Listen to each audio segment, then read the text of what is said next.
Hello everyone, I know you watched this video to accompany you to sleep. So if you like this video, don't forget to like, comment, and subscribe. Also, don't forget to tell me where you are from and what time you watched this video. Let's jump straight into the story. Story 1. In this episode, we will continue exploring 3 unbelievable true crime cases. Our first case took place in the city of Xingtai, located in the southern part of Hebei Province, China. On the morning of February 25, 2014, at just after 8 a.m., Mr. Gao Madao, a farmer living in Baishan County, went to his farmland near the highway to prepare for planting asparagus. But as he walked further, he suddenly discovered someone lying motionless on the ground near a small forest. Mr. Gao couldn't see the person's face clearly because their head was wrapped in a bed sheet and their mouth was stuffed with a piece of silk cloth. Terrified, Mr. Gao ran back home and called the police. About 20 minutes later, the criminal investigation team from Baishan County arrived at the scene. After the initial examination, the police discovered the victim was a woman, estimated to be between 20 and 30 years old, standing around 5 feet 3 inches tall. The victim's hands were tied behind her back with a floral silk scarf, and her right ankle was bound with a piece of fabric similar to a blanket. After a thorough investigation, forensic experts found no signs of a struggle at the crime scene.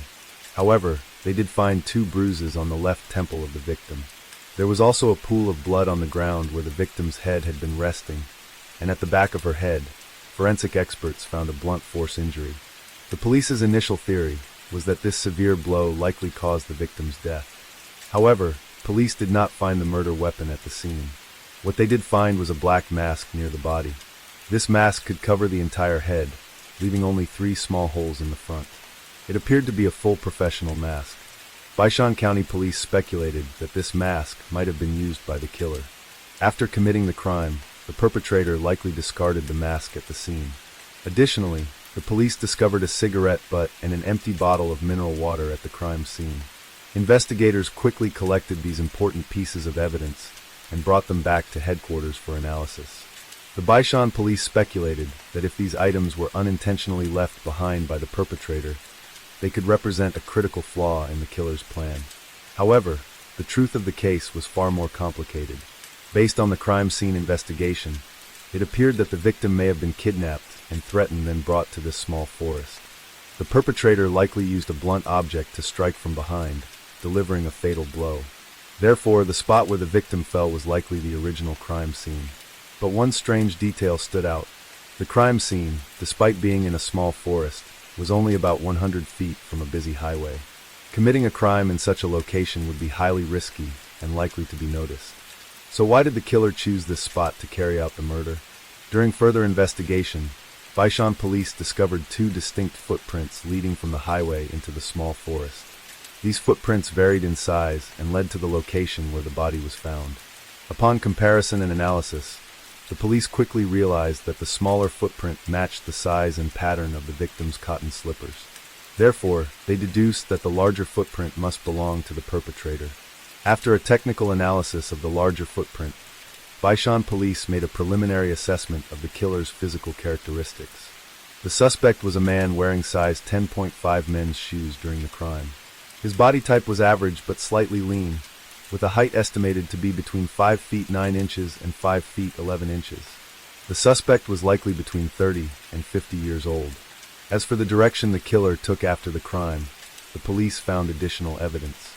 About 16 feet from the first set of footprints, they discovered a second set of the perpetrator's footprints. Thus, the Baishan police speculated that during the crime, the killer may have abducted the victim from the highway and brought her into the forest. After committing the murder, the suspect likely returned to the highway. However, the direction the killer took on the remains unclear to the Baishan police. Because this section of the highway was undergoing expansion and renovation, there were numerous footprints from construction workers, and the perpetrator's footprints became indistinguishable from the rest. Therefore, Baishan police decided to first conduct a comprehensive investigation into the identity of the female victim. In the police department's lab, forensic doctors carried out a more detailed autopsy. The results revealed that the victim was wearing a striped wool coat on the outside, and underneath she had on gray pajamas. Although she was wearing black pants on the lower part of her body, strangely, the victim was not wearing any undergarments. After the autopsy, the forensic doctor concluded that the woman had endured a horrific assault before her death. The time of death was estimated to be between 6 to 8 hours prior, meaning it occurred between approximately 4 a.m. and 6 a.m. on the same day the body was discovered. Given the location where the body was found, Baishan County, Xintai City, Baishan is a relatively small city, but it has excellent transportation connections. Highway 107 is the main route linking Beijing, Hong Kong, and Macau, while a railway connecting Beijing and Guangdong also runs parallel to it. Both these transportation routes pass through Baishan County. Based on this, the Baishan police speculated that the victim might have been a local resident from a nearby village. As a result, investigators took a photo of the female victim and went to several villages along these routes asking about her identity. However, after a day of searching, the entire investigation team came up empty-handed. No information was found in villages within a 10-mile radius. This was a surprising result. Contrary to their initial assumption, the victim may have been brought here from a faraway location, which would significantly increase the complexity of the case. At this point, the forensic doctors had also completed the biological analysis of the mask, cigarette, and water bottle found at the crime scene. The test results showed that no DNA was found on the helmet or the water bottle. As for the cigarette, although a small amount of saliva was detected, the DNA comparison with the national database did not reveal any suspects.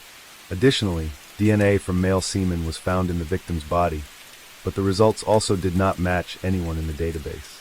This further deepened the mystery of the case. Based on the autopsy, the police discovered that the victim had a trendy reddish-brown dyed hairstyle. She was also wearing 2 earrings of different colors, one copper-colored in her left ear and a white one in her right ear. After further examination, the forensic doctor found that neither of the earrings was made of valuable material. They were just inexpensive fashion jewelry. Additionally, they noted that the victim's nails were painted in a stylish manner. Compiling this information with the victim's overall appearance, it became clear that, despite her fashionable makeup, her clothing was mostly of mid to low-range consumer quality. Notably, the wool coat she was wearing appeared to be the kind typically favored by middle-aged women. For such a young and attractive woman, this coat seemed out of place. This detail puzzled investigators slightly. However, based on her clothing, the Baisheng police speculated 2 possible scenarios. The first possibility, considering the time of the crime, suggests that the victim may have been asleep somewhere when a familiar person suddenly barged in and assaulted her. In a state of panic, the attacker may have hastily dressed her in random clothing. She was then kidnapped and taken near the highway where she was killed. The second possibility is that the victim might have been working at an entertainment venue in the city on the night of the crime. She could have encountered an extremely deranged customer, was brutally tortured, and in a panic hastily dressed herself afterward. Then she was kidnapped and taken near the highway, where she was murdered by the disturbed individual. Based on the second theory, the investigation team sent officers back to Baishan County to investigate the local entertainment venues. However, despite several rounds of inquiries, the victim's identity remained a mystery. Was the victim even a local resident of Baishan County? With no progress in identifying the victim, Baishan police were forced to temporarily abandon this line of inquiry. Based on prior investigations, if neither the perpetrator nor the victim was from the surrounding villages, further investigation would be required to solve the case. There was one final possibility left. They could have been from another region, driving on the highway when they reached the location where the crime occurred. The perpetrator may have stopped the vehicle, forced the victim into a small wooded area by the side of the highway, and after committing the crime, drove away from the scene along the highway. If this theory is correct, the perpetrator likely traveled along the north-south highway, specifically on the China-Hong Kong-Macau Expressway. Therefore, if the police can locate the vehicle the perpetrator was driving, they may be able to identify the killer. Based on this line of investigation, the police team immediately began analyzing the suspects on the highway. First, to the north of the crime scene, is Zhengding International Airport in Shijiazhuang. If the suspect traveled on the China-Hong Kong-Macau Expressway, their vehicle would have likely passed through a toll station near the airport. Thus, the police collected all the surveillance footage from that toll station. To the south of the crime scene, they identified another toll station near downtown Xintai. Using the same method, the investigators collected all surveillance footage from that toll station as well. Based on the victim's time of death, Baisheng police determined that the perpetrator's vehicle passed through the toll station sometime between 4 a.m. and 8 a.m. on the day of the crime.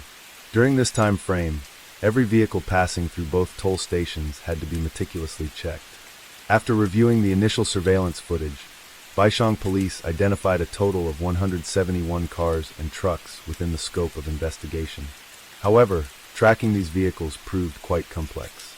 In addition to local vehicles from Hebei province, there were also cars from Beijing, Inner Mongolia, Shaanxi, Qinghai, and over 10 other provinces and cities. This greatly expanded the scope of the investigation.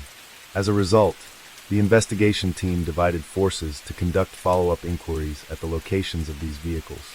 Another group of police officers began to conduct a more detailed investigation into the travel times of the 171 vehicles.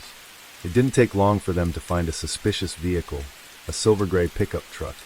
According to surveillance footage from the northern toll station, this vehicle passed through at around 5:15 a.m. on the day of the crime.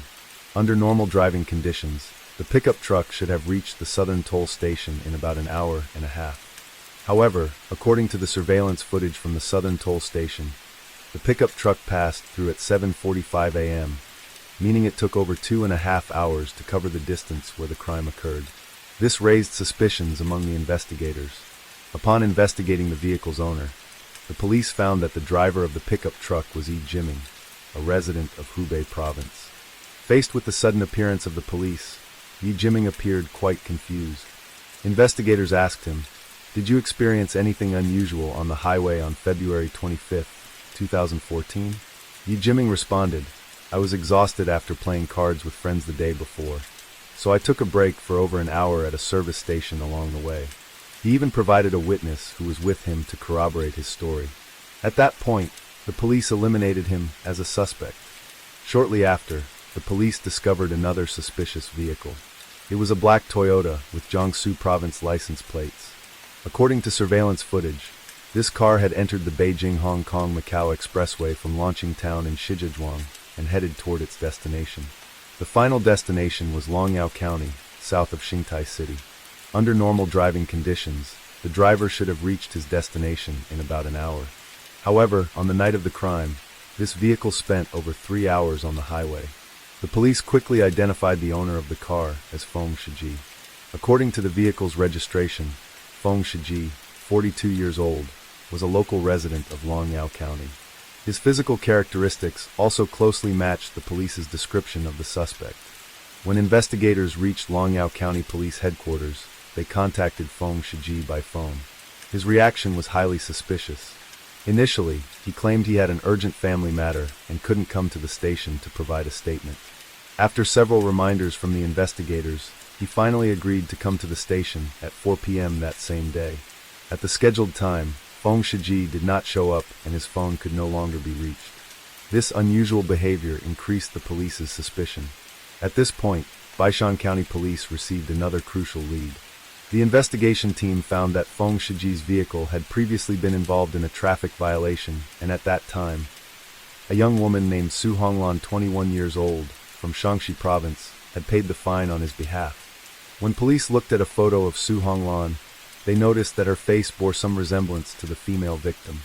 After considering changes in appearance with and without makeup, the police began to suspect that Su Honglan might be the victim in this case. Based on records related to the traffic violation, Baisheng police obtained Su Honglan's phone number. However, her mobile phone was turned off. Not long after, police located Su Honglan's address in Shijiazhuang. 2 investigators traveled to Shijiazhuang to investigate the young woman. The investigation revealed that Su Honglan had worked at several entertainment venues in Shijiazhuang, but she had recently gone missing. This discovery excited the police, as it seemed the case of the unidentified woman might soon be solved. However, no one expected that the real killer was still hiding elsewhere. In an effort to confirm the identity of the female victim as quickly as possible, Baisheng police decided to send an investigator to Su Honglan's hometown in Shaanxi province.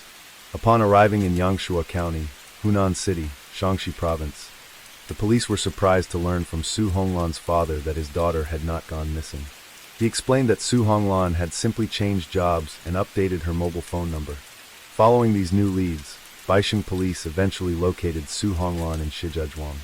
When they asked her if she knew the woman in the photo of the victim, the result was another disappointment for the police. Su Honglan stated that she did not know the victim and that at the time of the crime, she had been in Shijiazhuang and had not left the city.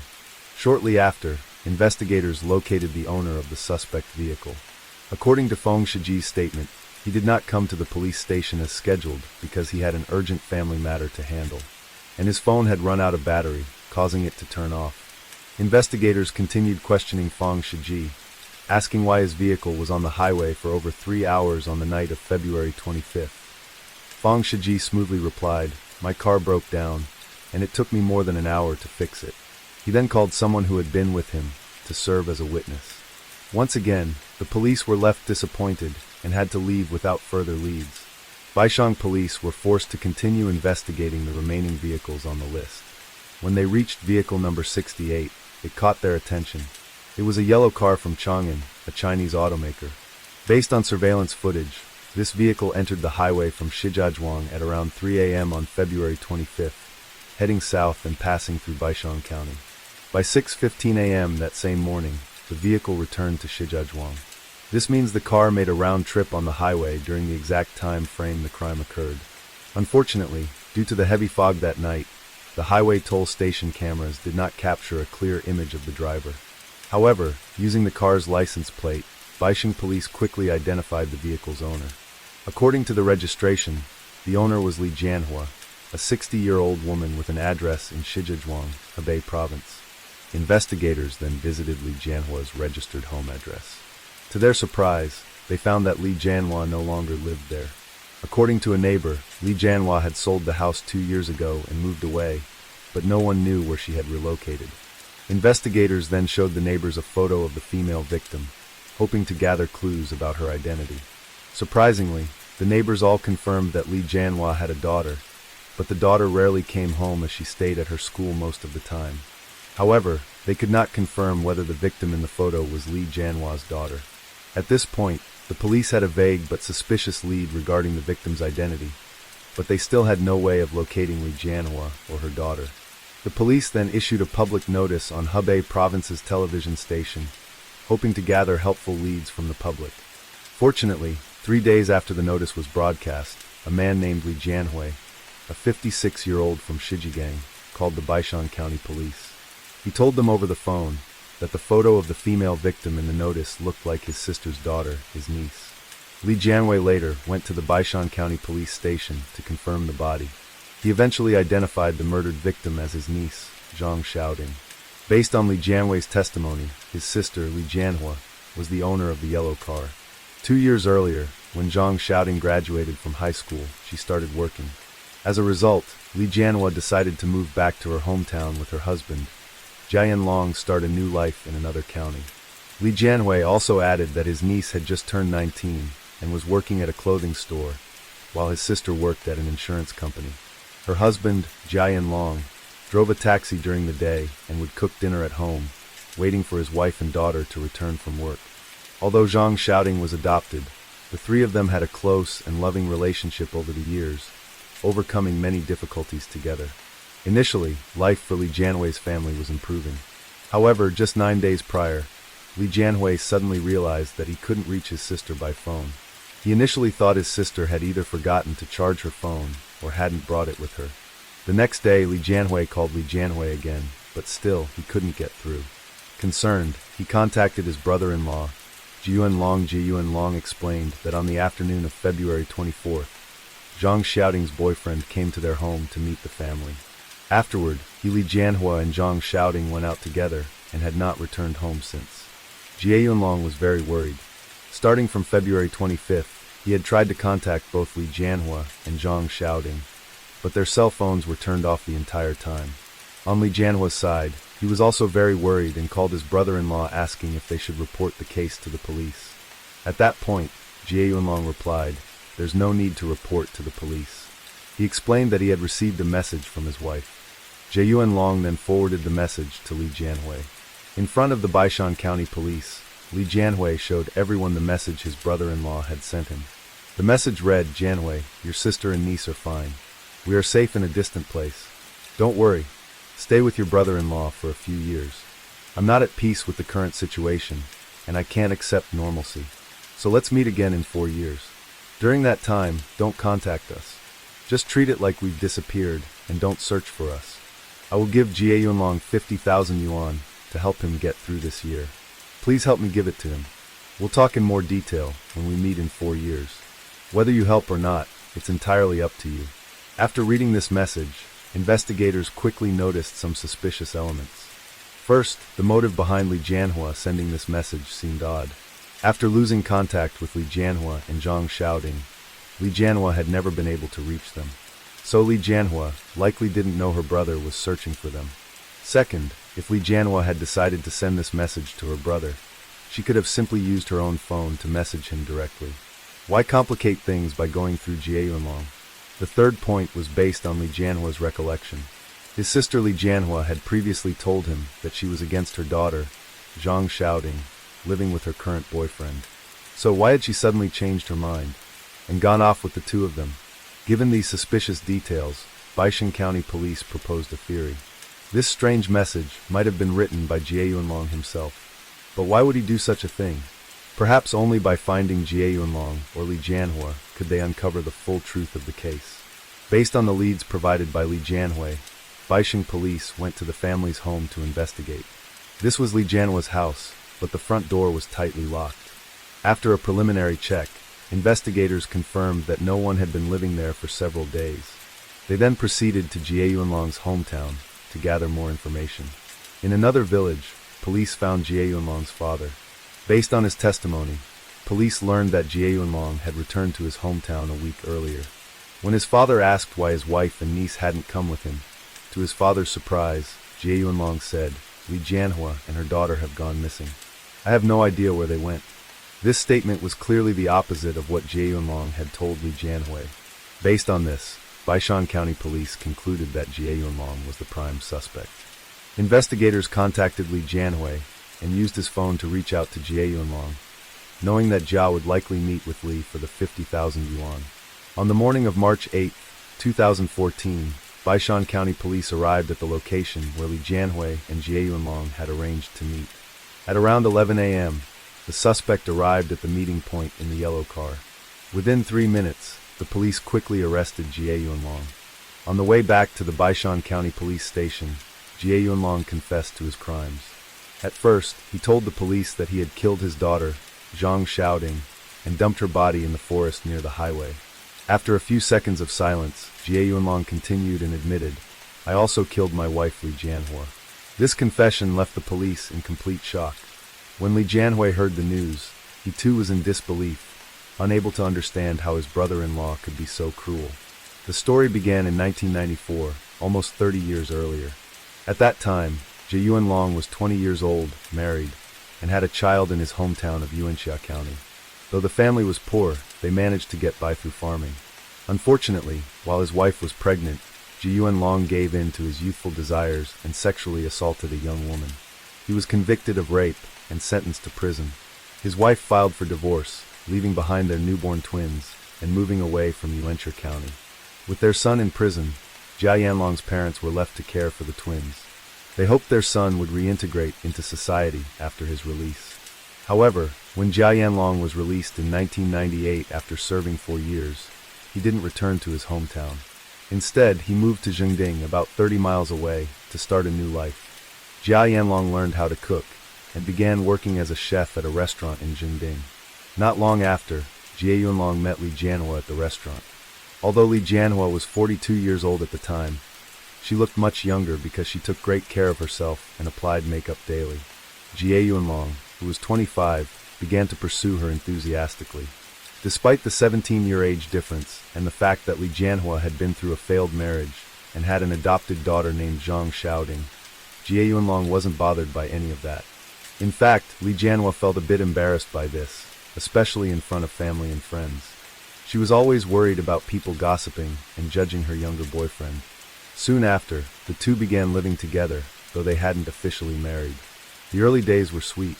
At that time, Zhang Xiaoding was only 3 years old, so managing the household was relatively easy for Jia Yanlong. However, as time went on, Jia Yanlong started to feel that Li Jianhua had a very strong personality. which could have been to the age gap. Li Jianhua made most of the decisions in the household, even about the smallest things. During the day, Jie Yunlong continued working as a chef at the restaurant, but when he came home in the evenings, he had to do all the chores, washing clothes, cooking, and taking care of the child. He was responsible for everything. Occasionally, if he was a bit slow, Li Jianhua would scold him. Jie Yunlong once confided, "Having gone through prison and being abandoned by my ex-wife, I longed for a family. So I always tried to be patient and give in to Li Jianhua." He never considered returning to his hometown in Yuanxia County. That is, until one day 10 years later, when a neighbor from his hometown happened to run into Jie Yunlong and Jingding. After that, his elderly father was finally able to reconnect with him after years of no contact. His father said to him, "Why have you been so heartless? It's been years. Why haven't you come home to visit your parents and your children?" Jie Yunlong replied, "I don't have the money. Why should I go back? To let people mock me?" For Jie Yunlong, his pride seemed more important than caring for his parents and raising his children. For this reason, after a brief, superficial visit to his parents and kids, Jie Yunlong returned to Jingding to live with Li Jianhua and her daughter. Upon returning to Jingding, Jie Yunlong quit his job at the restaurant and stopped working as a chef. With the help of Li Jianhua purchased a new Chang'an car and handed it over to Jie Yunlong, so he could make money by driving an unlicensed taxi in the city. Although the family's financial situation improved, Jia Yanlong's resentment toward Li Jianhua continued to grow. By June 2012, Jia Yanlong convinced Li Jianhua to sell their old house in Jingding. The plan was for the three of them to move back to Jia Yanlong's hometown in Yuanshi and buy a new house. This seemed like a step forward for the family. However, problems arose shortly after, in September 2012. Jie Yunlong's biological daughter wanted to get married, and as her father, he hoped to use some of the family's savings to help pay for her wedding. But Li Jianhua, who controlled the family's finances, was stingy and only gave him 1,680 yuan. This made Jie Yunlong feel humiliated in front of the entire village. As a father, he felt incapable of supporting his daughter and parents. This incident caused Jie Yunlong to harbor resentment toward Li Jianhua. Just 6 months later, another event caused his pent-up frustration to explode. In March 2013, Jie Yunlong's elderly mother accidentally fell and broke her hip. He wanted to withdraw 20,000 yuan to pay for her medical bills, but Li Jianhua refused. Despite his repeated pleas, she only agreed to give him 5,000 yuan. This left Jie Yunlong feeling utterly powerless. Things didn't stop there. The next issue involved Li Jianhua's adopted daughter, Zhang Xiaoding. After graduating from high school at the age of 18, Zhang Xiaoding began working, selling clothes at a shopping mall. Not long after, she started dating someone. At first, it seemed like a normal, even joyful event. But when she introduced her boyfriend to her family, both Jie Yunlong and Li Jianhua were shocked. Zhang Xiaoding's boyfriend was actually a married man, and he looked older than his actual age. Li Jianhua could not accept this. Jie Yunlong said, "Every day when I came home from work, I'd almost always find Li Jianhua and her daughter arguing." At this point, Jie Yunlong wanted to talk with Zhang Xiaoding, but as usual, she responded with foul language and disrespect in front of him. Feeling helpless, he turned to Li Jianhua, trying to convince her to accept the situation. However, Li Jianhua was still upset, feeling that the daughter she had raised was going to marry a man like that. Li Jianhua forced her daughter to break off the relationship immediately, and continued berating Jie Yunlong. In her tirade of insults, she even disrespected Jie Yunlong's ancestors, which is considered extremely offensive in Chinese culture. However, as was his habit, Jie Yunlong had no choice but to endure the verbal abuse. He left the house and went out to drink, trying to ease his frustration. In his mind, Jie Yunlong began to feel hopeless about this family. He thought about escaping, but had no idea where he could go. On the evening of February 24, 2014, after a long day of driving his unlicensed taxi, Jie Yunlong planned to eat dinner and go straight to bed. But as soon as he walked into the house, he was greeted by the sound of constant arguing between his wife and adopted daughter. At first, Jie Yunlong said nothing, silently sitting in a chair in the corner of the living room. However, as the argument between Li Jianhua and Zhang Xiaoding escalated, the topic shifted to include Jie Yunlong. He wanted to respond, but neither Li Jianhua nor her daughter gave him the chance. Both of them took turns hurling insults at him using foul language. Jie Yunlong recalled that Li Jianhua made no logical points. From start to finish, she focused on trivial matters, and in the end, both Li Jianhua and Zhang Xiaoding concluded that everything wrong in their lives was Jie Yunlong's fault. They blamed him for his lack of determination, for not earning enough money, and for his inadequate parenting. Faced with these accusations, Jie Yunlong stormed out of the house, his mind filled with anger.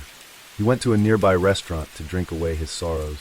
It wasn't until late that night that he finally returned home, but his mood had not improved. By then, Li Jianhua and Zhang Xiaoding had gone to bed. In contrast, Jie Yunlong couldn't sleep. He sat alone in the living room, and memories from the past 16 years began flooding his mind. He realized that nothing in his life had gone the way he wanted. Jie Yunlong said, "The more I thought about it, the angrier I became. The more I thought, the more confused I felt. In the end, I came to a conclusion. As a man, I had lived too weakly for all these years. My love for Li Jianhua had long disappeared." With his mind filled with resentment, Jie Yunlong was driven to commit his crime. Under the influence of alcohol, Jie Yunlong grabbed an iron hammer. He quietly entered the bedroom and struck Li Jianhua, who was fast asleep, on the head. Her skull was shattered, and she would never wake up again. Jie Yunlong then placed her body in the car and drove to a road about 1.2 miles away. There, he used the hammer to open a manhole cover and dragged his wife's body, dumping it into the sewer. After returning home, Jie Yunlong set his sights on Zhang Xiaoding. In his heart, he believed that his adopted daughter was the real cause of his family's misfortune. He returned to the bedroom, put on a black mask, and entered Zhang Xiaoding's room. At that point, she resisted fiercely, but Jie Yunlong punched her twice in the temple. After she passed out, he suddenly had the urge to assault her. After committing the assault, Jie Yunlong dressed Zhang Xiaoding in pajamas and cotton pants, then randomly threw on one of Li Jianhua's fur coats. He tore some fabric from a blanket to tie her hands and feet, and stuffed a piece of cloth into her mouth. He wrapped her head in a blanket. At around 3 a.m., Jie Yunlong placed Zhang Xiaoding in the car and drove on to the Beijing-Hong Kong-Macau Expressway. He drove south for a while. During the drive, Zhang Xiaoding briefly regained consciousness but was too weak to resist. Jie Yunlong said that by the time he reached Baishan County, he realized that dawn was approaching. So he found an emergency stop area, took Zhang Xiaoding away from the highway, and in a small nearby forest, ended her life with the same hammer. After finishing the act, Jie Yunlong hurriedly removed the mask and discarded it at the crime scene. He then returned to the highway and drove south before eventually turning back toward Yuanxia County. When Li Jianhui contacted Jie Yunlong to ask about the whereabouts of his sister, Jie Yunlong lied, saying that Li Jianhui and her daughter had gone out with Zhang Xiaoding's boyfriend and had not returned. In an attempt to cover up the truth, Jie Yunlong deliberately wrote a fake message. On one hand, he wanted to stop Li Jianhui and the police from continuing their investigation, and on the other, he hoped to get some money from Li Jianhui. However, he didn't realize that the very message he wrote would be the clue that exposed him to the police. Based on Jie Yunlong's confession, the police quickly found Li Jianhui's body in the drainage sewer. The scene was horrifying and heartbreaking. Li Jianhui was still wearing her sleepwear, and her head had multiple injuries caused by the weapon. At this point, everything was clear. The police promptly finalized the case to bring Jie Yunlong's crimes to justice. On April 5, 2014, the Hubei Provincial Intermediate People's Court sentenced Jie Yunlong to death for premeditated murder. This verdict provided some comfort and closure to the victims' families and the public. However, for Jie Yunlong's parents, it was a devastating blow. Despite the fact that Jie Yunlong had abandoned them and his 2 biological children for more than 10 years, he had still been their only support. It was a tragic end for a family that had once seemed like it could have been happy and whole. Next case we'll explore is a truly unique one that took place on the island of Taiwan. Can you imagine a frail woman who couldn't even walk properly, becoming an extremely dangerous murderer? In fact, she was given the infamous title of Taiwan's Black Widow. So how did she commit the crime despite being paralyzed? What was the weapon used by this beautiful woman? On October 13, 1995, the Linchong Police Department in Taipei City, Taiwan, received a report. A passerby had discovered a charred body near a garbage dump, deep within the Jinan Mountain Forest. The police quickly arrived at the scene and found the victim, a man whose entire body had been doused in acid. The lower half of his body was almost completely corroded. Upon witnessing the scene, The police assessed that this was an incredibly serious case involving a particularly brutal killer. After an autopsy, renowned forensic pathologist Yong Rezong discovered that the victim had a strangulation mark around his neck, and his esophagus and stomach contained alcohol and sleeping pills. The estimated time of death was between midnight and 1 a.m. At this point, the police initially determined that the victim had consumed beer mixed with sleeping pills and was then strangled to death. Afterward, sulfuric acid was poured down his windpipe. When it came to gathering evidence at the scene, the police faced many difficulties. Although the body was severely burned, the forensic team was able to carefully collect fingerprints that hadn't been completely eroded by the acid. After many efforts, the police were able to identify the victim as 22-year-old Su Zhizhong. He had just completed his military service in April of that year and was working as a salesman for a car company. Through interviews and investigation, the police gathered a key lead from the victim's parents and his boss, Mr. Huang. They mentioned that Su Zhizhong was a simple, well-behaved man who never gave his family any reason to worry. The only thing that concerned his parents was his involvement with a woman named Fan Mingzhu. Additionally, the police obtained a critical clue. On the evening of the 12th, while Su Zhizhong was working a night shift with his boss, he suddenly said that there were 3 customers interested in buying cars and left the company immediately. Around 9 p.m. that night, Su and Mr. Huang spoke on the phone, with Su mentioning that he, his girlfriend, and the 3 customers were singing karaoke at a local lounge. After that, there was no further contact from him. The police then began investigating Fan Mingzhu. At the time, she was running a passenger transportation business at a stall in a forest area of Taipei City. When questioned, Fan Mingzhu stated, "I did go to the karaoke lounge, but I went home before 9 p.m. Su Zhizhong was just a casual friend, and we weren't particularly close." She also added that after Su Zhizhong went to serve in the military, they hardly kept in touch, and that there was no romantic relationship between them. However, this testimony clearly contradicted the statements given by the victim's parents and his boss, Mr. Huang. So, was there a misunderstanding, or was Fan Mingzhu lying? The theory that she was lying seemed more plausible, because if they were just casual acquaintances, Su Zhizhong had no reason to invite her to join his customers. Likewise, Fan Mingzhu wouldn't have agreed to go if they were just casual friends. At this point, the police spoke with the building manager where Fan Mingzhu lived and learned that she had returned home around 2 or 3 a.m. on the morning of the 13th. Shortly after, Su Zhizhong's motorcycle was found near a karaoke lounge at the intersection of Chongchun Road and Xinshanbai Road in Taipei. Surveillance footage showed that at 8:20 p.m. on the November 12th, Su Zhizhong entered the karaoke lounge with 2 men and 2 women, including Fan Mingzhu. By 12:16 a.m. the next morning, 2 men were seen carrying a heavily intoxicated Su Zhizhong outside, with Fan Mingzhu following closely behind. It was clear that her earlier statements were completely false.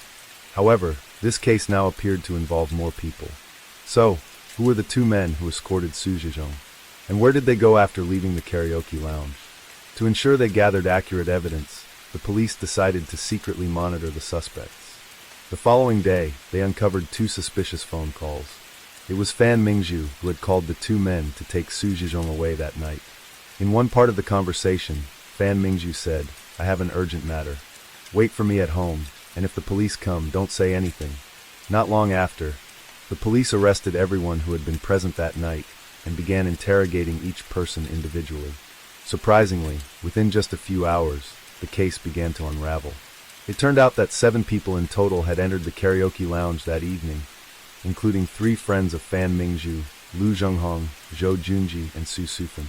The 2 other men were Fan Mingzhu's brother, Fan Minghong, and her boyfriend, Fong Haining. At the time, Su Zhizhong believed he was going to the karaoke lounge to discuss the details of a car sale, but he had no idea he was walking into a trap set by Fan Mingzhu. During the interrogation, Fan Mingzhu confessed, saying, "I hated him, and I don't regret killing him." Naturally, the police were curious. What had the victim done to make her harbor such hatred? Let's go back to 3 years earlier, when the 2 first met. At that time, Su Zhizhong would often visit Fan Mingzhu's stall to have seals engraved, and over time, the 2 got to know each other, leading to more interactions like dining out, watching movies, and traveling together. Due to Fan Mingzhu's limited mobility, Su Zhizhong would often assist her, including carrying her in and out of vehicles when necessary.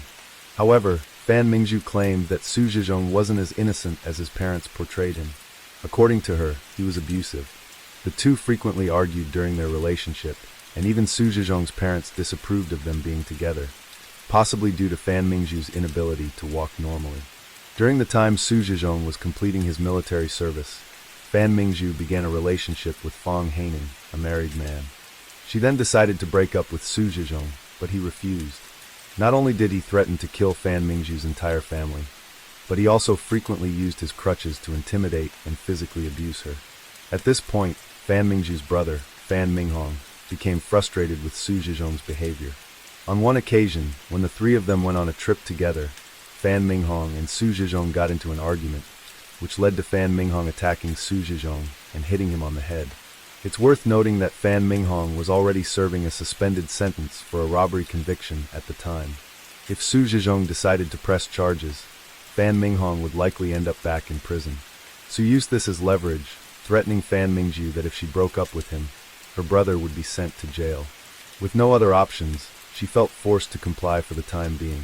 However, Su Zhizhong later retracted his words and insisted on filing charges. This led Fan Mingzhu to hatch a plan with her brother and love her to deal with Su Zhizhong. According to Fan Mingzhu's testimony, her three friends had no knowledge of the murder plot. They were invited under the guise of being potential car buyers because Su Zhizhong was physically strong and had undergone special forces training during his military service. They realized they couldn't overpower him while he was alert, so the best option was to act when he was unconscious. At this point, Fan Mingzhu set her plan in motion. She complained to her three friends, saying, "Su Zhizhong has been harassing me, and I hope you can help me stage a plan to get him drunk, take some compromising photos, and use them to threaten him to stop bothering me."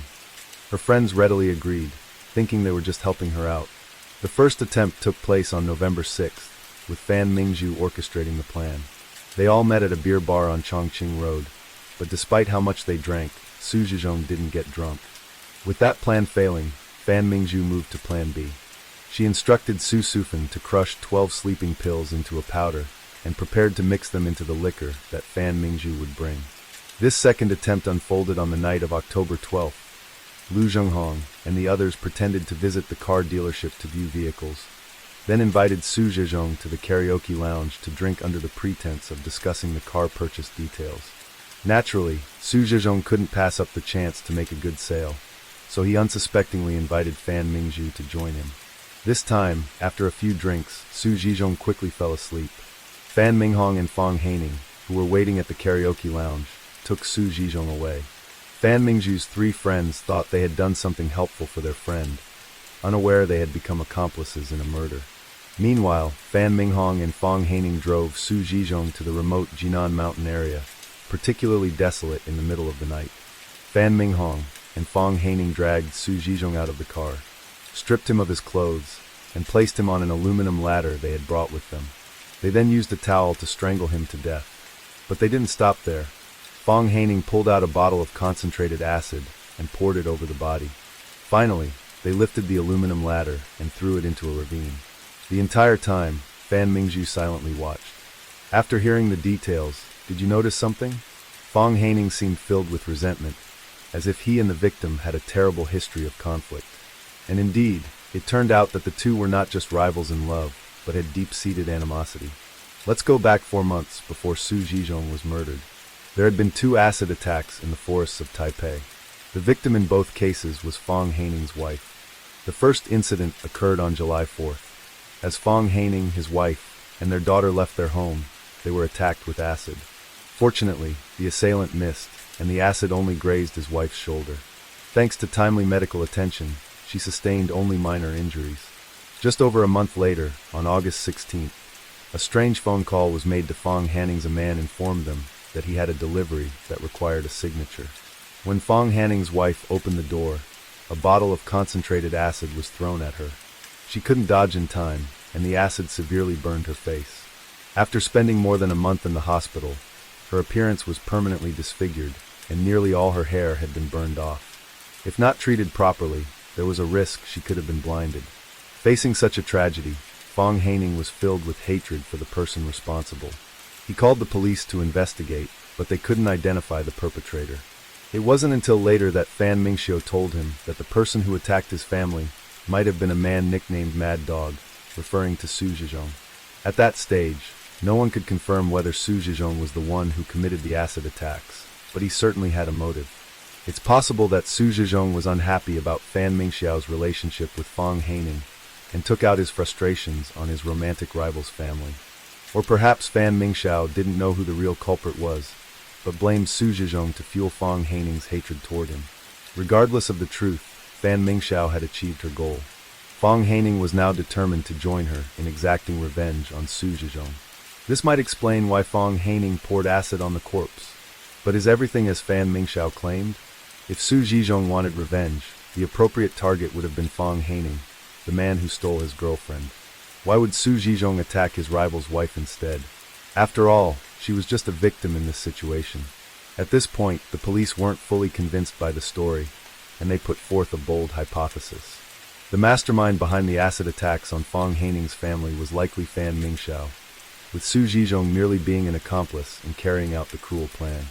This theory stemmed from an event in May 1995, when Fan Mingxiao had suggested to Fang Haining that if they wanted to stay together, he needed to divorce his wife. However, Fang Haining didn't want to abandon his family, and decided to end their relationship with her instead. Fan Mingxiao, filled with rage, then enlisted Su Zhizhong to throw acid on Fang Haining's wife. This plan essentially killed two birds with one stone. First, she would get her revenge on Fang Haining for breaking up with her. And second, she succeeded in creating a rift between the two men. At this point, the case had become incredibly complex, with Fan Mingxiao orchestrating the entire scheme. Even the most experienced detectives were astounded by how such a seemingly gentle and physically disabled woman could mastermind such a ruthless plot. Returning to the case, the police still didn't fully understand. Why did Su Zhizhong follow Fan Mingxiao's instructions? What benefit did he gain from it? In reality, Su Zhizhong's actions only harmed him. But perhaps he was blinded by love, willing to sacrifice everything for Fan Mingxiao, even committing terrible acts. Surprisingly, this wasn't the first time such a situation had occurred.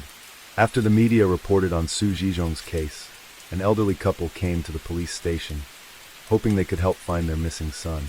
Their missing son was named Zhou Jian, and the police discovered that he was Fan Mingxiao's ex-husband. Coincidentally, Zhou Jian shared a similar condition. He also suffered from partial paralysis and had a slight disability in his leg. In 1986, they both attended a stamp carving course at a vocational school for disabled individuals. It was there that they fell in love, and 2 years later, Zhou Jian and Fan Mingxiu got married and had a daughter named Zhou Mengjun. After getting married, each of them opened their own business. Fan Mingxiu, with her cheerful personality and excellent communication skills, along with her attractive appearance, drew in many customers and her business flourished. According to media reports, her monthly income could reach up to 100,000 new Taiwan dollars, equivalent to about $3,200, a high income in Taiwan, especially for someone with a disability. In contrast, Zhou Jian's business struggled, and eventually he had to switch jobs. Surprisingly, this disabled man ended up working as a delivery driver. However, in late 1992, Zhou Jian suddenly disappeared without a trace. Fan Mingxiu reported his disappearance to the authorities, claiming she had no idea where her husband had gone after returning home from work and that he hadn't left any messages. The police found a leather bag that Zhou Jian usually carried for work at home, and inside it were customer receipts dated December 24, 1992. According to the delivery company's policy, customer-signed receipts must be returned to the company for record-keeping. The presence of these receipts in his bag suggested that Zhou Jian had likely disappeared before returning to the company after completing his deliveries. Despite searching for a long time, the police couldn't find any leads at the time. Interestingly, 1 year later, Fan Mingxiu filed for divorce in civil court, citing that Zhou Jian had cruelly abandoned his family. The divorce was granted. She even gave up custody of their daughter, handing her over to Zhou Jian's parents. From then on, she lived alone in the Beida district of Taipei. Now Zhou Jian's parents had brought up his disappearance once again, prompting the city to order a renewed investigation, with Fan Mingxiu being named the prime suspect. During questioning, however, Fan Mingxiu completely denied any involvement in her ex-husband's disappearance. What she didn't expect was that this time the police had found a key witness. According to one of Zhou Jian's former colleagues, on the evening of December 24, 1992, he, Zhou Jian, Fan Mingxiu, Fan Minghong, and Su Zizhong had a party at a beer hall in the city. After they had been drinking, Fan Mingxiu and the others offered to take Zhou Jian home first. After that, Zhou Jian lost contact with him. Fang Haining, who had been arrested earlier, confessed to the police that he had also helped kill Fan Mingxiu's ex-husband, Zhou Jian, and that the body had been buried in their hometown of Kaohsiung. Despite this, both Fan Mingxiu and her brother continued to deny any involvement in Zhou Jian's disappearance. It wasn't until the police set a trap that Fan Minghong carelessly revealed the truth. That night, Fan Minghong, who had been studying in Taichung, came to Taipei to meet his sister. Fan Mingxiu had suspected that her brother and his classmates were getting too close, so she invited Zhou Jian out for drinks. A colleague of Zhou Jian's had also attended the dinner. After 3 rounds of drinking, Su Zizhong and Fan Minghong dragged Zhou Jian into a car and strangled him with a rope. They then drove back to their hometown in Kaohsiung and buried the body in the backyard, where it remained for 3 years. So, what was the real motive behind the murder of Fan Mingxiu's ex-husband? Initially, the couple seemed to live a fairly good life after marriage. But as the business gap between their 2 shops widened, Zhou Jian developed bad habits, drinking, gambling, and even smuggling. Worse, he became abusive and often physically assaulted his wife. Fan Mingxiu had once suggested divorce, but Zhou Jian demanded 5 million new Taiwan dollars, around $150,000, refusing to agree to a divorce unless he received the money. Even though Fan Mingxiu's business was doing well, 5 million new Taiwan dollars was a huge amount for her. She could no longer endure the dark life she was living. Fan Mingxiu frequently shared her troubles with her friends, even going as far as saying, "I really want to kill him." In 1992, Su Zizhong, who was only 19 at the time, couldn't stand to see the woman he loved being tormented like this. He told Fan Mingxiu, "I can take care of that bastard for you." And so a brutal plan was set into motion. Later, Fan Mingxiu admitted that much of the reason behind killing Su Zizhong was due to his constant references to the Zhou Jian incident, using it to blackmail her. When the case was made public, both the media and the public were shocked by the complex relationships between the people involved and the unbelievable motives driving this woman to commit such crimes. However, the public seemed more captivated by Fan Mingxiu's allure than by following the details of the trial. This frail woman, who had difficulty moving, possessed an extraordinary charm. Fan Mingxiu had many men surrounding her, and they were willing to let her manipulate them psychologically. A nearby shopkeeper even stated, "Many young men would come and talk to Fan Mingxiu, and everyone seemed to like her." While Su Zizhong was serving in the military, he reportedly sent her a letter every single day. The media also reported that during her imprisonment, some individuals sent her flowers and chocolates. One of the prosecutors involved in the case even posted a lengthy signed statement on social media, saying that after meeting Fan Mingxiu, he finally understood what the magic of enchanting eyes meant. Although that statement might be an exaggeration, her charm was undeniable. With the face of an angel but a heart of a snake, Fan Mingxiu was described this way in numerous media outlets. In these 3 murder cases, while Fan Mingxiu didn't physically commit the murders, she was undeniably the mastermind behind them. All the men in her life ended up dead or imprisoned because of her schemes. Aside from Zhou Jian, Su Zizhong, and Fang Haining, there was another former boyfriend who was falsely accused of rape by Fan Mingxiu, ultimately landing him in jail in shame. It was because of the tragic fate of these men that Fan Mingxiu earned the title of Taiwan's Black Widow. Some media outlets speculated that her personality was shaped by her upbringing. Fan Mingxiu's parents divorced when she was young, and she and her 4 siblings lived with their mother at their grandfather's house.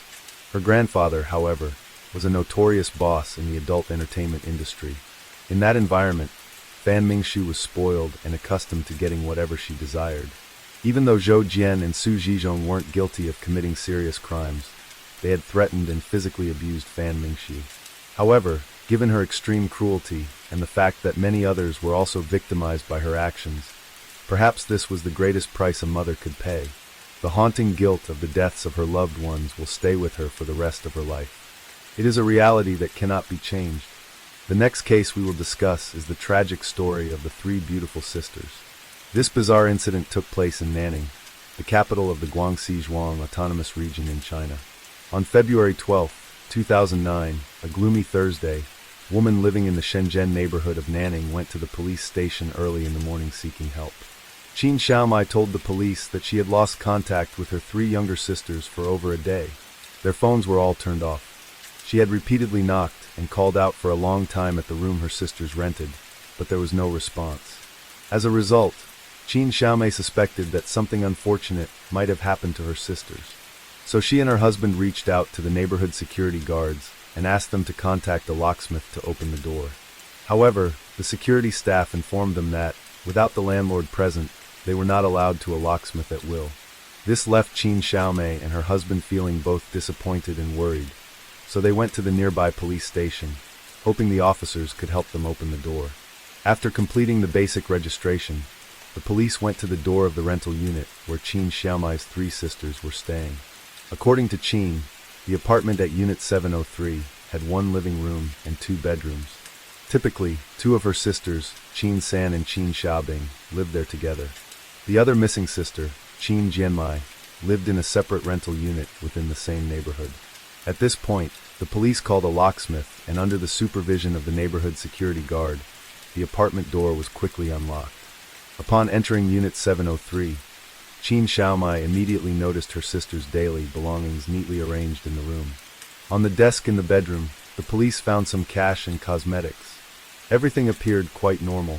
However, in the washing machine on the apartment's balcony, the clothes inside seemed odd. They were only halfway washed. Additionally, there was a bag of unwashed clothes on the balcony floor.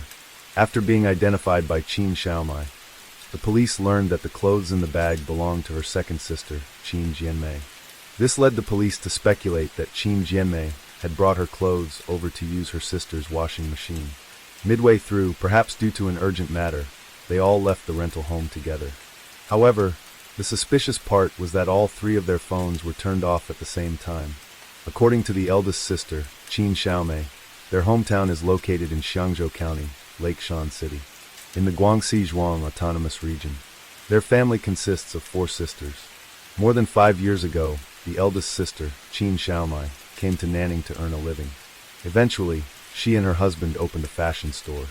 As their business grew, Qin Xiaomai brought her entire family to live together in Nanning.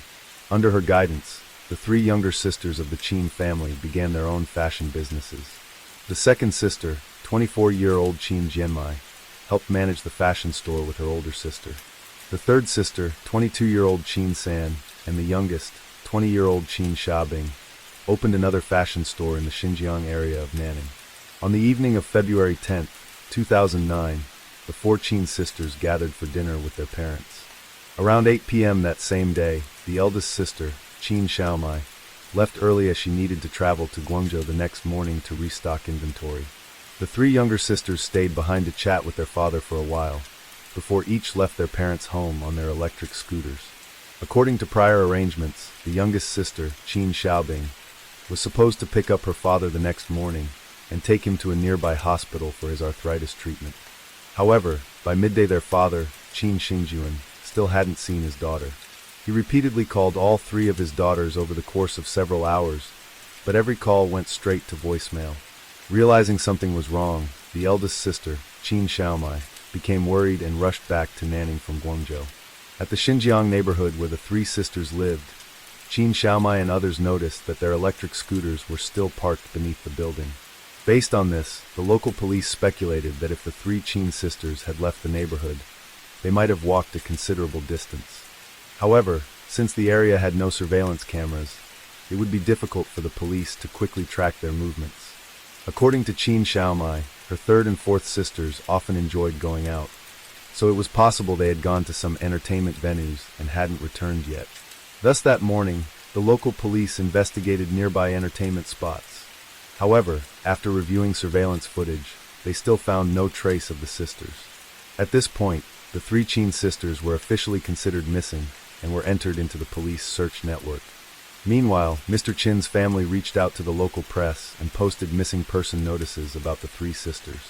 But just 3 days later, a shocking discovery sent shockwaves through the city and stunned the Nanning police. On the afternoon of February 16, 2009, in the Liangqing district of Nanning, Two construction workers were preparing to start their work on a road behind Sunshine New City when they suddenly smelled a foul odor coming from the roadside. Curious, they decided to cover their noses and investigate the woods. They discovered a burlap sack lying in a stream bed on the mountainside, and the stench was coming from the sack. Could it be a dead body or something similar? The two workers were very cautious and immediately called the police. About 15 minutes later, several officers from the Nanang City Police Department arrived at the scene. They opened the sack to check and found that it indeed contained a human body. Following the trail of the stench, the police found 8 more sacks scattered near the mountainside. A chilling sense of dread filled everyone present at the scene. The 9 sacks were then taken to the city's forensic lab for examination. After piecing together the remains, the forensic team confirmed that the sacks contained the bodies of 3 different women. The Nanning police compared physical characteristics and finally identified the bodies as those of the Chin sisters, who had been reported missing 6 days earlier. These young, vibrant women had met an unimaginable tragedy, and the killer had murdered all 3 before dismembering their bodies to dispose of them. It's safe to say that this horrific crime was unprecedented in the city of Nanning and was rare even across all of China. Due to the severity of the case, the Guangxi Autonomous Region Police Department immediately classified it as the top priority case of 2009. The Nanning City Police Department quickly formed a special investigation team, the goal of solving the case in the shortest possible time. However, the investigators had no idea that the perpetrator they were up against was incredibly cunning, beginning the investigation process. After identifying the victims, the Nanang police returned to apartment 703, where the Chin sisters lived, to conduct a thorough investigation. Although the room initially appeared undisturbed, the fact that the Chin family had entered the apartment multiple times and checked the belongings meant that the crime scene had been significantly compromised. The investigation team realized that uncovering clues from this point forward would be a challenging task. Their first priority was determining whether apartment 703 was the primary crime scene. To gather evidence, the police sent in 5 of their most experienced forensic specialists to conduct an on-site investigation. First, they found traces of blood in the bathroom. Then on a couch in the living room, technicians detected some blood stains that had been previously wiped clean. Additionally, investigators discovered a dried blood stain on the heel of a white sneaker. Based on this, the Nanang police speculated that the entire apartment had been meticulously cleaned by the perpetrator. To further investigate hidden traces, the technicians decided to use luminol, a chemical that reveals blood residue, to inspect every corner of the apartment. Finally, they discovered that small traces of blood were still present throughout the rental unit, although most had been cleaned with bleach or disinfectant. Through DNA analysis, the investigative team confirmed that the blood belonged to the 3 Chin sisters. Based on the scattered blood stains, the investigators made an initial hypothesis that apartment 703 might indeed be the primary crime scene. The police then posed a critical question. If this was the crime scene, how did the killer enter the apartment? And was he or she familiar with the Chin sisters? To unravel these mysteries, the investigation team decided to expand their inquiry around the crime scene. Since the neighborhood lacked security cameras, the police had to knock on doors, questioning residents one by one. However, the investigation revealed no suspicious individuals present in the neighborhood on the day the Chin sisters were murdered. Additionally, neighbors living directly across from and next to apartment 703 reported that they didn't hear any unusual sounds on the night of the crime. If this is the case, the killer acted with extreme precision and cleanliness. According to the forensic report, the time of death for the 3 sisters was estimated to be between 8 p.m. and midnight on the night of the crime. During this time, the bustling Shenzhen neighborhood was not yet in the quiet hours of late night. However, the killer chose this specific time to visit the home and commit the crime, which seems contradictory. Furthermore, the perpetrator managed to attack all 3 victims at once, and after dealing with their bodies, traveled to another location to dispose of them. The distance from the crime scene to the disposal site was approximately 10 miles. So, how did the killer manage to transport 9 sacks out of a crowded neighborhood without anyone noticing? It seems almost like an unbelievable magic trick. To catch the killer as quickly as possible, the investigation team requested the assistance of thousands of officers from other areas to expand the scope of the investigation. Additionally, they issued a wanted notice with a reward of 100,000 yuan, listing 7 suspicious clues in hopes that the public would cooperate and provide useful information to solve the case. This strategy produced initial results. Within less than a week, the investigation team received hundreds of tips, with more than 3,900 individuals needing to be investigated. The workload was immense. However, at that time, disagreements arose within the investigation team. While they determined that apartment 703 was the crime scene where the 3 Chin sisters were killed, there was debate over whether the killer had dismembered the victims at that location. The police were unable to confirm this. If apartment 703 was both the murder and dismemberment site, it was highly likely that the killer was someone within the social network of the Chin family. However, if the dismemberment did not take place there, it must have occurred nearby, as the killer couldn't have transported the bodies far without being noticed. Although the investigation team lacked direct evidence to confirm whether apartment 703 was the dismemberment site, based on the current clues, it was highly likely that the killer had intimate knowledge of the neighborhood's layout and could have been someone familiar with the 3 victims.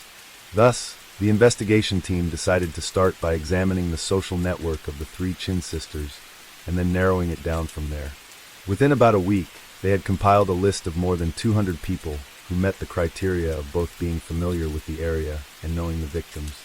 Among these individuals, 2 men were identified as primary suspects by the investigation team. One of them was a 29-year-old man named Zhang Zilong, originally from Beihai City in Guangxi Province. According to the eldest sister, Qin Xiaomai, Zhang Zilong had once been romantically involved with the 3rd sister, Qin San. Additionally, his residence was in another building within the same neighborhood where the crime occurred. More than a year ago, Qin San had moved to the area near Zuda Bridge because of a romantic relationship with a man nicknamed the Cockroach. However, after moving there, she found out that the Cockroach had been married for a long time. This led to a major fallout, during which Qin San confronted him, causing a scene. Due to this complicated conflict, her former lover, the Cockroach, was also considered a suspect. Another suspect was Run Luofei, Qin San's current boyfriend. According to Qin Xiaomai's recollection, on the evening of the crime, while at their parents' home, she overheard Qin San talking on the phone with Run Luofei. During the call, it sounded like they were arguing, and Qin San reportedly said, "You must come back tonight, or don't bother coming back at all." However, since this was a private matter, Qin Xiaomai didn't ask any further questions at the time. In addition to these suspicious men, the investigation team identified 3 other suspects, all of whom were neighbors living next to apartment 703. Although these 3 men had the means to commit the crime, there seemed to be no clear motive based on their social connections.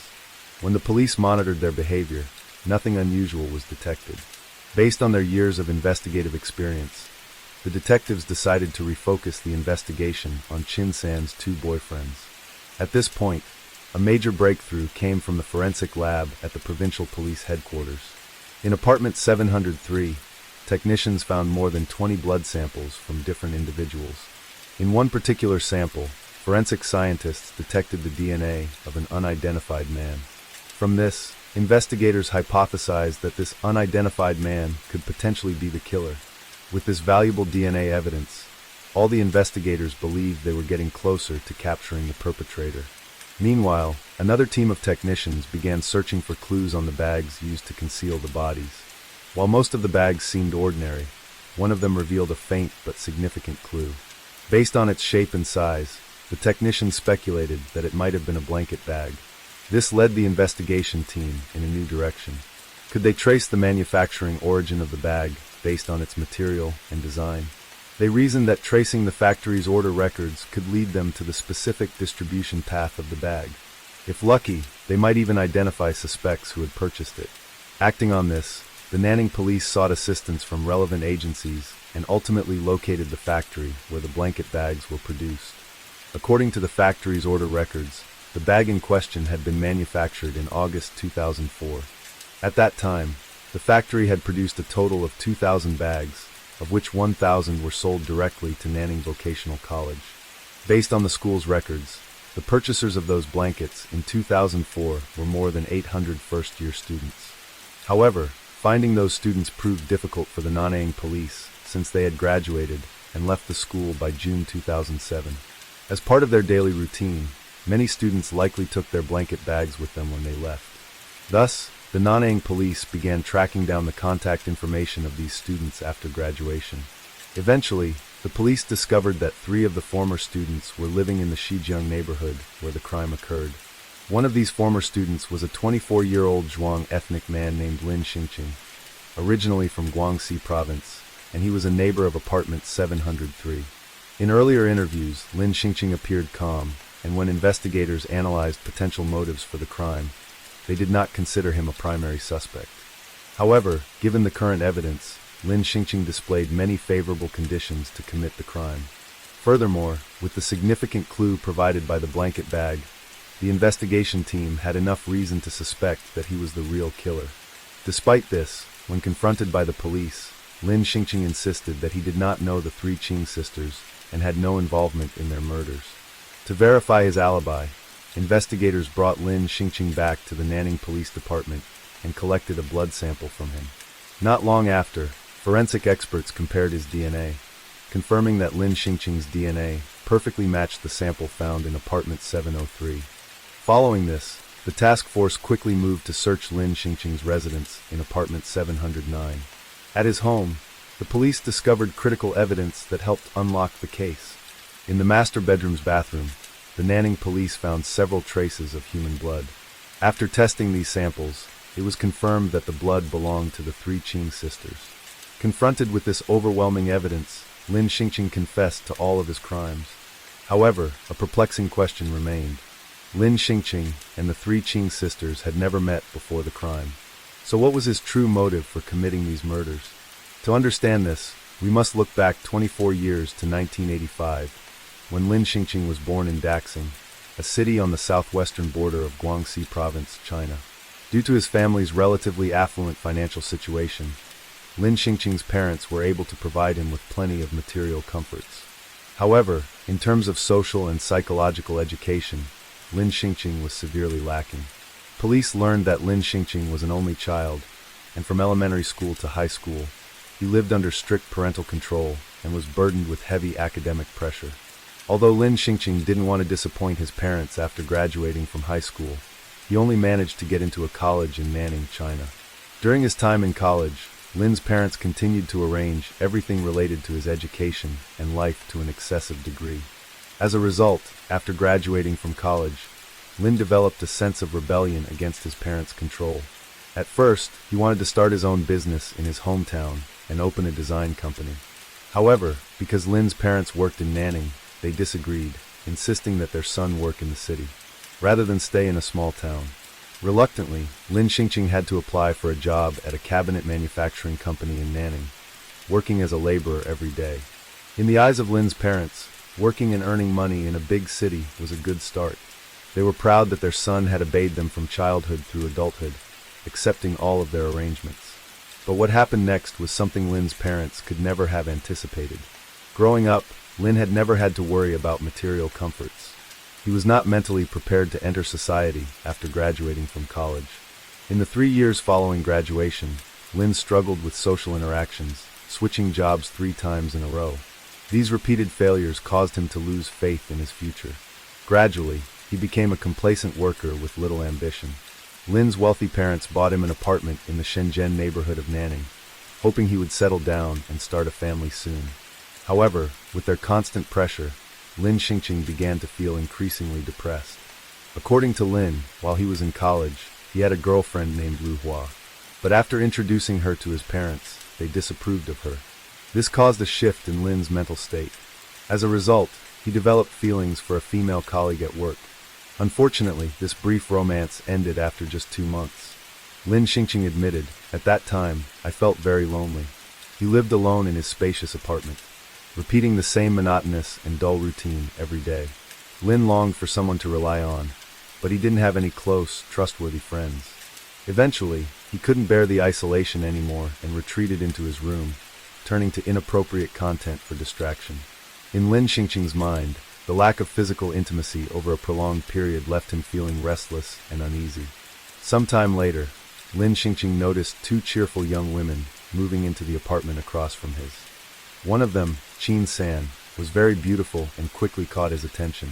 However, having been socially awkward since childhood, only watched from a distance, lacking the courage to approach her. During the Lunar New Year holiday in 2009, Lin returned to his hometown with his parents to celebrate. As you might imagine, it was a nightmare for young people being pressured to get married, and his parents repeatedly asked if he had a girlfriend. Feeling depressed by this, Lin decided to return to Nanang earlier than planned. Back in his apartment in room 709, he once again immersed himself in inappropriate content. The intense scenes from the videos fueled his fantasies. Lin admitted, "I would often hide by the window, secretly watching Chin San's daily activities." He noticed that several unfamiliar men frequently visited Chin San, which caused him great distress. Eventually, after a few days, Lin felt he needed to take action, and those actions were unquestionably dark. As part of his plan, Lin purchased several items, including pepper spray, a long rope, duct tape, a claw hammer shaped like a goat's horn, and a folding knife. At around 8 p.m. on February 10, 2009, Lin saw Chin San and Chin Xiaobing return to apartment 703, and he decided that night would be the time to act. At approximately 8:20 p.m., Lin went to open the electrical panel and shut off the power to room 703. After the sudden power outage, Chin San opened the door and went downstairs to check the situation. With the room in darkness, she left the door open to let light from the hallway shine into the apartment. Seizing the opportunity, Lin rushed into apartment 703 and quickly shut the door behind him. In the pitch-black room, using the faint light, Lin took out the pepper spray and sprayed it at Chin Xiaobing, who was sitting on the sofa. When the youngest sister saw Lin charging at her, she screamed and kicked out in an attempt to defend herself. Lin Xingqing responded by stabbing Chin Xiaobing in the leg and threatening her to stay quiet. He then dragged her to the bathroom door, tied her hands and feet with rope, and taped her mouth shut with duct tape. However, at this moment, the third sister, Chin San, had reset the circuit breaker and was about to return to her apartment. Hearing a knock at the door, Lin checked the peephole and saw that Chin San had returned. To avoid raising suspicion, he turned on the TV in the living room and cranked up the volume to its maximum. Then, he quickly opened the door and pulled Chin San inside. She resisted fiercely, so Lin, afraid that she would scream, took out the knife and stabbed her forcefully in the left side of her chest. He then used a rope to tie her up. After securing her, the attacker dragged her into the kitchen. At this point, Lin composed himself and prepared to commit a heinous act against Chin San.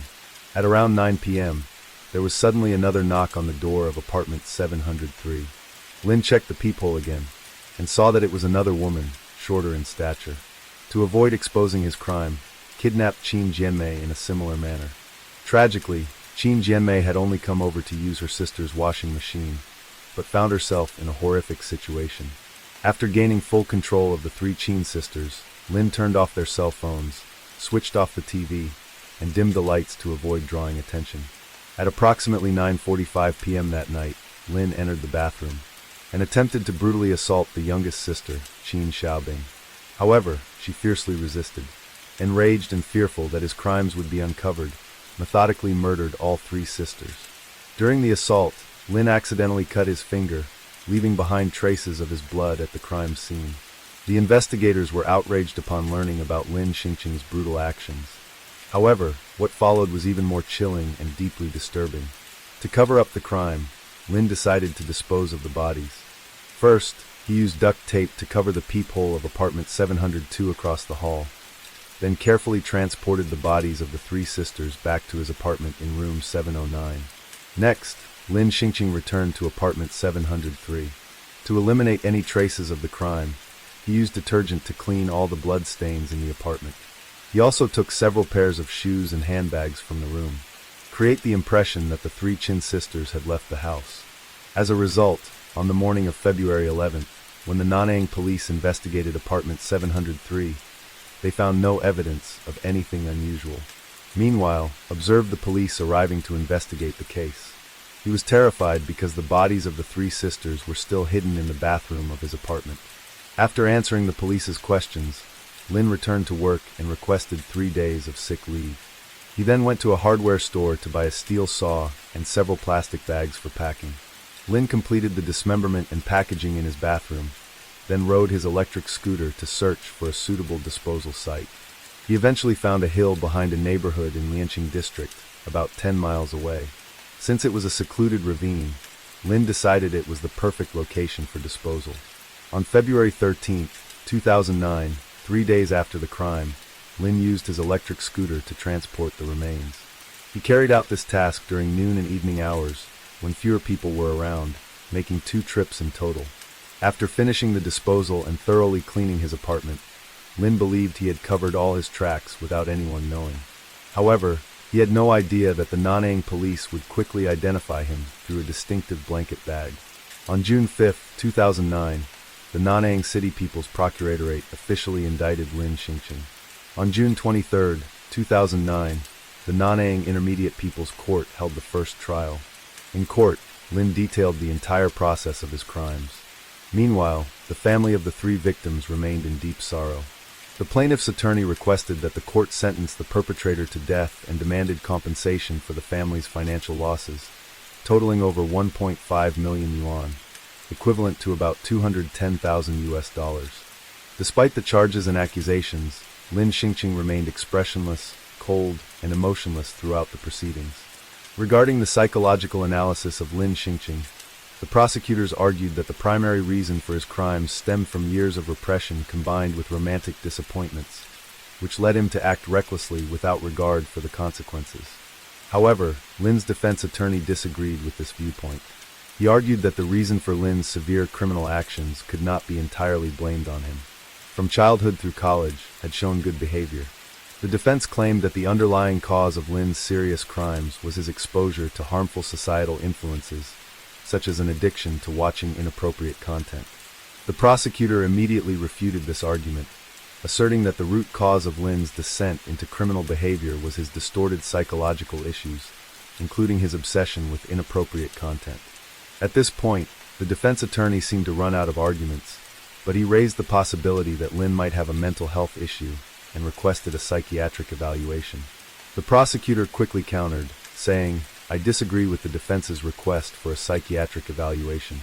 Based on Lin's own testimony, his actions during the crime were very clear, and after his arrest, all of his psychological behavior appeared normal."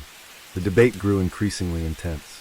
The judge then asked Lin Xingqing directly, defendant Lin Xingqing, "Have you ever received psychological treatment before?" Lin replied, "Honestly, no, I have not." The judge continued, "Does anyone in your family suffer from any mental health conditions?" Again, Lin responded truthfully, "As far as I know, no." After hearing Lin's answers, the judge had his response.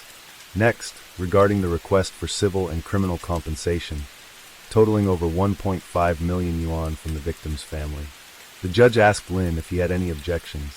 Lin, once again responding honestly, said, "I have no objections. I'm willing to take full responsibility and pay the 1.5 million yuan in civil compensation to the victim's family." According to the law, the court sentenced the defendant, Lin Xingqing, to death. After the verdict was announced, Lin surprisingly requested an appeal. He stated, "I hope for a suspended sentence. I want a second chance at life." On November 6, 2009, the Guangxi Zhuang Autonomous Region Higher People's Court held the appeal hearing. The higher court rejected Lin's appeal and upheld the original verdict. On July 22, 2010, the sentence was carried out on Lin Xingqing. As a father, Qin Shengjun finally saw the murderer brought to justice. However, he still could not believe that he had lost all 3 of his daughters in a single night. It was truly an unimaginable tragedy that no one should ever have to face. Story 2. This case took place at Ueno Station, located in the Taito district of Tokyo, Japan. Ueno Station is a hub for over 6 train lines, including JR and Shinkansen, making it a very convenient area for transportation. The economy here is also highly developed, attracting many people looking to build their careers. Our main character today is Takashima Ryotaro, 55 years old. He owns several restaurants in Ueno, Tokyo, and is a wealthy figure in the culinary industry. Takashima's wife Sachiko is 56 years old. The couple has 2 daughters. Their eldest, 28, lives with them in Japan, while their younger daughter, 20, lives in the United States. One day in April 2024, as usual, the Takashima couple was riding their bicycles to check on their restaurants in Ueno. However, during that time, they mysteriously disappeared. Clues suggest that they were seen getting into a black car.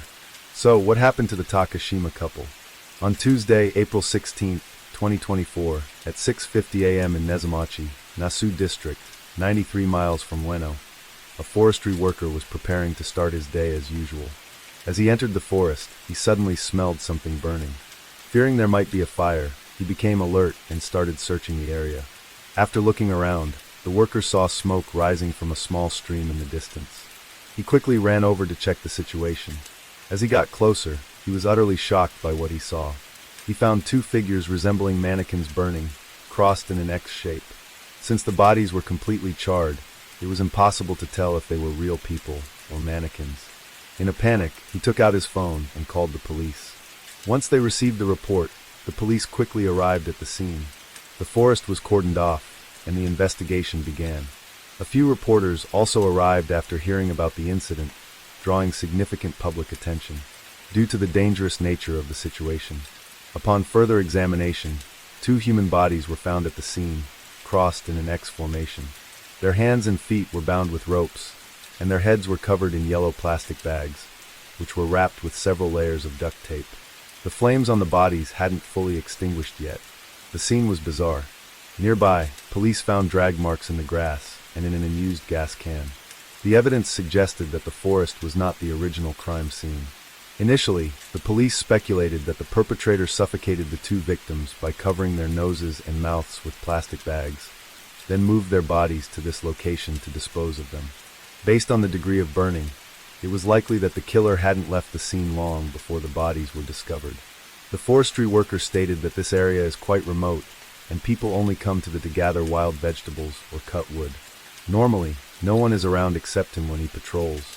Due to the severe charring of the victims' bodies, it was impossible to determine their ages by sight alone. After removing the duct tape from their heads, the police discovered that the victims had been brutally attacked, with their faces completely disfigured. Forensic testing through DNA confirmed the identities of the two victims as a married Japanese-Chinese couple, Takashima Ryotaro, 55 years old, and Sachiko, 56 years old. Both had multiple skull fractures from blunt force trauma. The cause of death was determined to be suffocation due to pressure on the neck. Their time of death was estimated to be around 4 a.m. on April 16, 2024. It was discovered that the Takashima couple lived in Ueno, Tokyo. They owned over a dozen well-known restaurants in the area. Takashima had emigrated from China to Tokyo many years ago, and perhaps to integrate better into Japanese society, he adopted the Japanese name Takashima Ryotaro. In his early years, he worked various jobs. He later met Sachiko, and the two fell in love and got married. Sachiko also hailed from China but spoke flawless Japanese, unlike her husband, who still had a noticeable regional accent when speaking. Their barbecue restaurant was quite unique, and the business thrived, attracting many customers. In 2020, when the COVID-19 pandemic caused many businesses in Ueno to close due to financial struggles, Takashima saw an opportunity. He swiftly purchased over a dozen of these shuttered businesses, renovated them, and turned them into barbecue and sushi restaurants. Since all the restaurants were located on the same street, locals jokingly referred to it as Takashima Street. Despite their expanding business, the Takashima couple did not have a good reputation in the local restaurant industry. They frequently clashed with other restaurant owners in the area, and there were even several incidents where the police had to be called. This was the first lead, so the police visited the restaurants owned by the Takashima couple to investigate further. At one of the barbecue restaurants, they encountered the couple's eldest daughter. When she learned of her parents' deaths, she was devastated and pleaded with the police to uncover the truth so her parents could rest in peace. The eldest daughter shared that her parents were hard-working business people who, despite achieving financial freedom, remained focused on their work. Nearly every day, they would ride their bikes to each restaurant to check on things or experiment with new recipes. On the day of the murders, she wasn't at home due to other commitments, so she didn't know where her parents had gone. After this meeting, the police continued visiting the other restaurants owned by the Takashimas. Staff at one location mentioned seeing Takashima Ryotaro checking on things around 8 p.m. on April 15th, but they didn't know where he went afterward. Takashima was known to be very stern with his employees and rarely engaged in casual conversation, so no one asked much about his activities. The police investigation revealed that, to cut costs, most of the staff working in their restaurants were not Japanese. These workers were in Japan on temporary tourist visas. They were paid low wages and were highly compliant, a factor that Takashima Ryotaro took advantage of by hiring many foreign workers. He also had a habit of monitoring the surveillance cameras at all his restaurants through his phone. If he saw anyone idling, he would immediately call the restaurant to assign tasks. Some employees told the police that both the owner and his wife were very strict with the staff. They frequently visited the restaurants to inspect them, and if they noticed anyone slacking off, they would dock their pay. This strict management style led to a high employee turnover rate, with almost every month seeing workers quit due to the harsh conditions. However, this didn't significantly affect the operation of the restaurants, as they were able to quickly hire new employees. At this point, the police suspected that the Takashima couple's management style may have led to a grudge from one of their employees, which could have resulted in their tragic deaths. According to the investigation, 1 month before the incident, an employee, whom we will refer to as A, whose real name was not disclosed, was fired. The termination led to a heated argument between both parties. As he left, threatened to take revenge on the heartless couple. The police tracked down this former employee to gather more information. He admitted that he truly disliked the Takashima couple, claiming they were never kind to their staff and constantly berated them. He couldn't stand it anymore, so he quit. However, on his last day, the couple announced they would deduct 3 days' worth of pay from him, which made him furious and led to an argument. In the heat of the moment, he made threats about getting revenge. But he insisted that it was just anger talking, and he never intended to act on it. Furthermore, after leaving, he quickly found another job through friends, so he had no time or reason to pursue revenge. A's friends corroborated his story and provided him with a solid alibi. Following this lead, the police then visited other nearby businesses. The general consensus was that the Takashima couple had unpleasant personalities. One ramen shop owner told the police that Sachiko, who was thin and always wore makeup, had a fiery temper. When she argued, her voice was so loud that everyone around could hear it. As for her husband Takashima Ryotaro, he would sometimes curse at people in Chinese. Since others couldn't understand Chinese, they weren't sure what he was saying, but they were certain it wasn't anything nice. One of the most disliked behaviors of the Takashima couple was their habit of soliciting customers directly on the street. They would eagerly approach anyone passing by and bring them into their own restaurant. This behavior caused the revenue of surrounding businesses to drop, which made many people resent them. Some had even tried to negotiate with Takashima, asking him to stop. However, instead of listening, he insulted them, calling them incompetent and blaming others for their own failures. Another person accused the Takashima couple of being highly irresponsible. For instance, kitchen waste was supposed to be sealed in bags before being thrown into the trash. However, the Takashimas found this too bothersome, so they would simply toss the leftover food directly into the trash. This attracted a lot of roaches and rats. Since they owned multiple restaurants, the sanitation of the entire street deteriorated significantly. A barbecue restaurant owner mentioned that he frequently found rats in his establishment, which caused him a lot of stress. At times,